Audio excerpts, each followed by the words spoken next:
दोस्तों पुष्पा इम्पॉसिबल में आप लोग देख सकते हैं कि यहाँ पर जो दीप्ति है दोस्तों इस टाइम उसकी हालत काफ़ी ज़्यादा ख़राब हो गई है और जिसकी वजह से यहाँ पर उसको हॉस्पिटल में एडमिट कर दिया गया है और अश्विन यहीं पर मौजूद होता है। अब दोस्तों थोड़ी ही देर में पुष्पा वगैरह घर से आ जाने वाले हैं और साथ जो सोनम मोम है वो भी पुष्पा के साथ आ जाती हैं और आकर अश्विन से कहती हैं कि बताओ अश्विन क्या बना। तो दोस्तों अब अश्विन कहता है कि मम्मी वो कह रहे हैं कि जिस तरह यहाँ पर जो दीप्ति है इसका बीपी ठीक होगा तो हम यहाँ पर इसकी जो ऑपरेशन वगैरह है वो सारा कर देंगे। अब दोस्तों यहाँ पर पुष्पा वगैरह देख ही रहे होते हैं कि आखिरकार दीप्ति की क्या हालत है। तो दोस्तों इतनी ही देर में डॉक्टर बाहर आ जाने वाली है और वो पुष्पा से कहती है कि आपको फिक्र करने की ज़रूरत नहीं है, बस बात करने का मकसद ये है कि यहाँ पर जो इनका बीपी है जैसे वो ठीक हो जाएगा वैसे ही हम यहाँ पर इनकी जो डिलीवरी है वो करवा देंगे, क्योंकि अगर थोड़ी देर और भी वेट किया तो बच्चों को यहाँ पर नुकसान हो सकता है। यहाँ पर दोस्तों अब जो डॉक्टर के साथ साथ यहाँ पर जो कादामरी की डॉक्टर है यानी कि नर्स है वो यहाँ पर नज़र रखी हुई है दीप्ति के ऊपर और जैसे ही उसको नज़र आने लगता है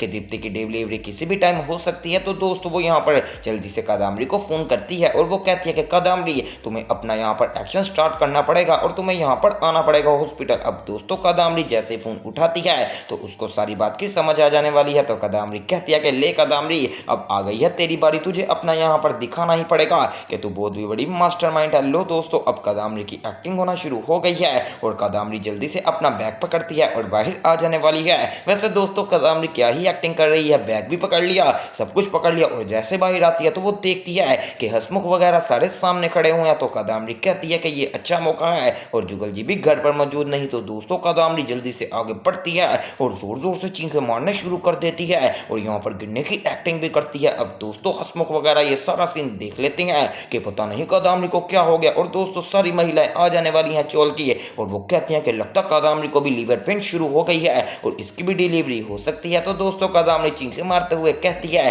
कि अभी तो मेरी डिलीवरी में तकरीबन थोड़े दिन पड़े हुए हैं, पता नहीं ये क्या हो गया। तो दोस्तों वो कहते हैं चलो छोड़ो इस बात को, आपको हॉस्पिटल लेकर जाना पड़ेगा। अब दोस्तों कादामरी देखें कितनी तेज है, वो जल्दी से कहती है हाँ जो यहाँ पर दीप्ति का हॉस्पिटल है ना वहाँ पर मैंने पहले फ़ोन किया हुआ था तब मुझे हल्की पेन थी, अब ज़्यादा हो गई है तो मुझे उस हॉस्पिटल ले जाओ। लो दोस्तों यहाँ पर जो हसमुख वगैरह है वो सारे कहते हैं चलो ठीक है जैसा कादामरी कह रही है वैसा ही कर लेते हैं, क्योंकि जाहिर सी बात है कि अब इसकी डिलीवरी का टाइम काफ़ी ज़्यादा करीब आ गया है। अब दोस्तों जल्दी से हसमुख जाता है और सबसे पहले तो गाड़ी लेकर आता है और जैसे ही गाड़ी आती है तो वो कादामरी को गाड़ी में बिठा देने वाली है और कादामरी को यहाँ पर ले जाते हैं सीधा हॉस्पिटल, वहीं पर जहाँ पर दीप्ति की प्रेगनेंसी हुई है और यहाँ पर दीप्ति की डिलीवरी होगी। अभी तक दोस्तों पूरे यहाँ पर ये हॉस्पिटल के अंदर किसी को नहीं पता कि कादामरी भी इसी हॉस्पिटल में आ रही है। अब दोस्तों यहाँ पर जो पुष्पा वगैरह है अब वो दीप्ति के पास होते हैं और साथ सोनम मोम भी होती है। तो पुष्पा अब दीप्ति को समझा रही होती है कि बेटा तुमने फिक्र मत नहीं करनी है, क्या तू अब यहाँ पर इतना ही सोचती रहेगी, बस तो ये सोच के तूने बच्चों के नाम क्या रखने हैं। तो दोस्तों दीप्ति कहती है मोम मैंने सोच भी लिए हैं, अगर 2 बेटे हुए तो दोस्तों पता नहीं दीप्ति क्या नाम बताती है,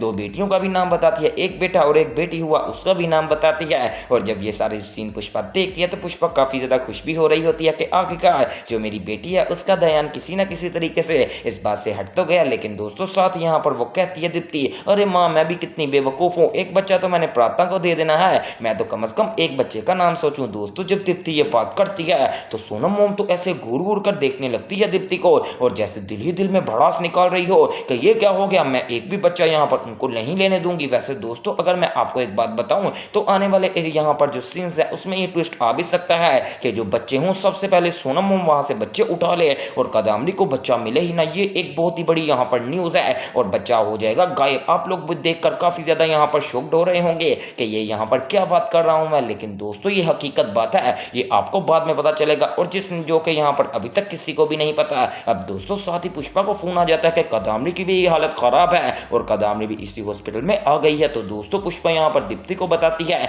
और कहती है कि मैं ज़रा कादामरी के पास से होकर आई। दरअसल वो हमें बता रहे हैं कि कादामरी भी इसी हॉस्पिटल में आ गई है और उसका भी लीवर पेन काफ़ी ज़्यादा बढ़ गया था। अब दोस्तों जब पुष्पा यहाँ पर सीधा चले जाती है हसमुख वगैरह के पास और कहती है अरे क्या हुआ, इतनी यहाँ पर तुम लोग उतावले क्यों हुए हो। तो दोस्तों यहाँ पर हसमुख बताता है कि कादामरी की हालत काफ़ी ज़्यादा ख़राब थी और उसने हमें बताया है कि उसने यहाँ पर नाम लिखवाया हुआ है तो इसलिए हम उसको सीधा लेकर यहाँ पर आ गए। अब दोस्तों पुष्पा कहती है इसका मतलब अभी तक वो डॉक्टर्स क्या कादामरी से मिलने नहीं दे रहे। तो दोस्तों हसमुख कहता है नहीं नहीं वो अभी मिलने नहीं दे रहे, थोड़ी ही देर में जब उसकी हालत बेहतर होगी तब वो मिलने ज़रूर दे देंगे। अब दोस्तों यहाँ पर जो कादामरी की नर्स है वो कादामरी के रूम में आती है और आकर कहती है कादामरी जी आपने फिक्र नहीं करनी, अब आप जब भी घर जाएंगे ना आप बच्चा लेकर ही घर जाएंगे, उतनी देर में आपके पास हूँ और सारा काम मेरे जिम्मे है, मैं इस तरह से यहाँ पर आपको बच्चा दे दूंगी कि ना किसी को पता चलेगा और ना किसी को भनक पड़ेगी। तो दोस्तों कादम्बरी कहती है अगर तूने मेरा काम कर दिया तो तुझे मुंह मांगी कीमत दूंगी और तुझे यहाँ पर खुश करके भेजूंगी। बस मेरा इतना सा काम कर दे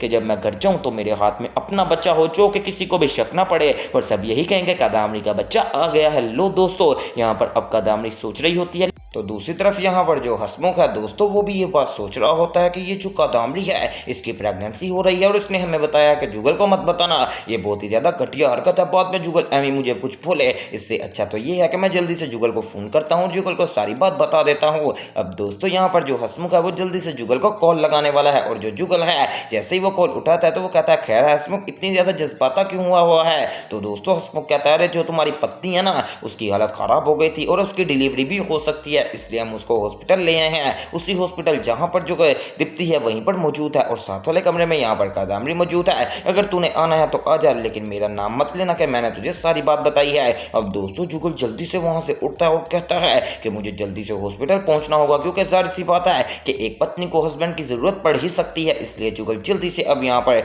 इस रिक्शे में बैठ जाने वाला है और कहता है कि मैं सबसे पहले तो पुष्पा को फोन करूं, उसने हमें ये बात क्यों नहीं बताई। अब दोस्तों जब जुगल को पुष्पा को फोन करता है तो पुष्पा कहती है अरे जुगल मैं तेरे से झूठ नहीं बोल रही, मैं तो दीप्ति के काम में लगी हुई थी, मैं खुद हॉस्पिटल में थी जब ये लोग यहाँ पर कादम्बरी को लेकर आए हैं, मुझे तो अभी अभी पता चला है। अब दूसरी तरफ दोस्तों यहाँ पर जो कादम्बरी है वो सोच रही होती है कि आखिरकार जब वो यहाँ पर मेरी नर्स है वो बच्चा लाएगी, लेकिन बाहर तो ये लोग बैठे हुए हैं जैसे कि हंसमुख वगैरह हो गया, मुझे इनको घर भेजना ही पड़ेगा। लेकिन आखिरकार किस तरह, मैं इनको कुछ कह भी नहीं सकती कि तुम लोग यहाँ से चले जाओ या फिर कुछ और। अब दोस्तों यहाँ पर जो नर्स है ना कादम्बरी की उसकी मैं आपको चालाकी बताता हूँ, वो सीधा चले जाने वाली है दीप्ति के कमरे में। तो सारे कहते हैं आप कौन है। तो दोस्तों वो कहती है कि आज के दिन मेरी यहाँ पर ड्यूटी लगी हुई है और मैं बहुत ही ज्यादा सीनियर नर्स हूँ, क्या हुआ इनका बीपी कंट्रोल नहीं हुआ। तो दोस्तों डॉक्टर्स बताती है नहीं नहीं अभी कंट्रोल नहीं हुआ, जैसे कंट्रोल होगा तो हमें इनकी यहाँ पर प्रेगनेंसी करवानी पड़ेगी और जैसे इनकी डिलीवरी हो जाएगी फिर ये भी सेफ हो जाएंगी और इनके बच्चे भी सेफ हो जाएंगे। तो दोस्तों साथ ही यहाँ पर अब कादम्बरी की नर्स कहती है कोई बात नहीं आप फिक्र मत कीजिए, बस गहरे गहरे सांस लीजिए और यहाँ पर आपने टेंशन नहीं लेनी,